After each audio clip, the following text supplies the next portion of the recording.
Papa's back, and it's crazy. There's so much echo in here. I need to put more stuff in here. I thought that the carpet would make it so like there's barely any echo, but it's kind of like the old place. But I don't have everything unpacked. Obviously, I unpacked the most important things. The drum set is back there, and then the desk, and then nothing else. My monitors are stacked now, which is why I'm looking up, just checking to make sure everything looks all good. But anyways, we can get right into it. Am I the asshole for telling my wife and brother-in-law they need me to move on? Or they need to move on. I don't know why I threw you in there personally, my bad. And leave their stepsister alone. My mother-in-law is elderly and is struggling to live alone, but doesn't want her kids taking care of her. So there have been more talks about what the next steps are between my wife and my brother-in-law. They want their stepsister to be a part of all this. She is their late stepdad's daughter.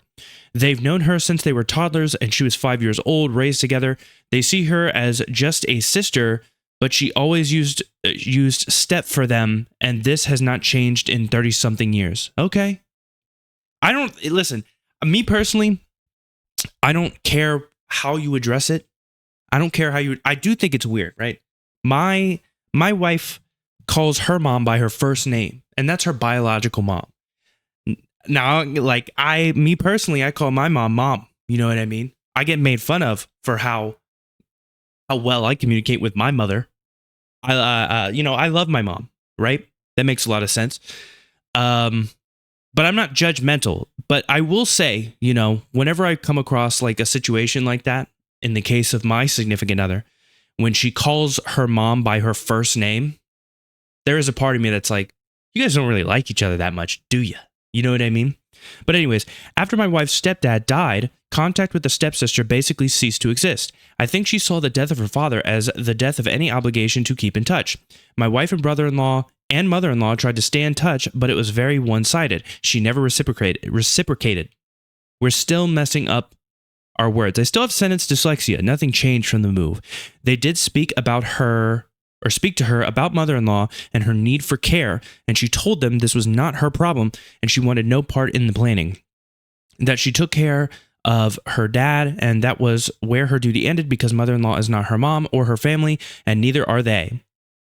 My wife and brother-in-law didn't like this. They have called her selfish and brought up repeatedly that mother-in-law adores her and helped raise her from the age of 5. I have jumped in and told them they need to move on and figure out a plan together while leaving their stepsister alone because clearly she isn't going to change her mind, and trying to shame her won't work either, but they think I shouldn't interfere. Am I the asshole? I'm going to be real with you. I don't think you're the asshole. Like, the funny thing about these types of posts is every time I go, ooh, these family issues, like, I could very easily say, like, you should get over it, but it's not really on me whether or not you want to get over it, right? Like, the stepsister, if the stepsister doesn't really want to affiliate with the mother-in-law, then so be it. Like, I could easily be that person who's like, oh, get over it. But whether or not you get over it, it's not up to me. I don't think you're the asshole for not wanting to affiliate. And I feel like the cat's going to knock over something. I feel like she's climbing on things that she shouldn't be. But no, I don't think you're the asshole for bringing this up. I think it's obvious that the stepsister does not want to participate. And it's kind of wild that you have to be the one to be like, hey, what's going on here? But let's see. Not the asshole. Let's go ahead. Hey, glad everyone agrees with me. I don't need to scroll any further.